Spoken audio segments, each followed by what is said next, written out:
Magandang araw mga part. Ito tayo ngayon sa Manila area mga part. Ito po yung lugar dito sa may bandang Paco. You know, piyesta yata dito kasi maraming banderitas.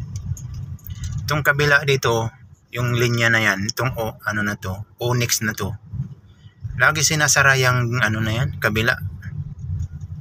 Wala nang ano yan, araw na hindi sinasara. Kaya pinapayagan niya na isasara yan. Hirap-hirap tuloy dito na lumiko sa lugar na to, dumaan. Lalo na paggabi dito. Grabe itong lugar na to. Siksikan ang tao, siksikan ang parking. Lahat dito siksikan. Yan o, dami dito mga ngalakal. Yan.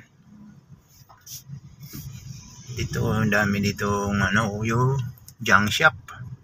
Ito yung problema dito eh. Bakit kaya pinapayagan lang dito yung sino ba yung barangay dito? Oy, shout out barangay ano, San Andres Bukid. Bakit ganito na yung lugar nyo dito? Oh? Lagi na lang tong ano, masikip. Dami nakaparada. Kabilaan. Ang hirap dumaan dito sa lugar na to. Alright, bahala kayo dyan.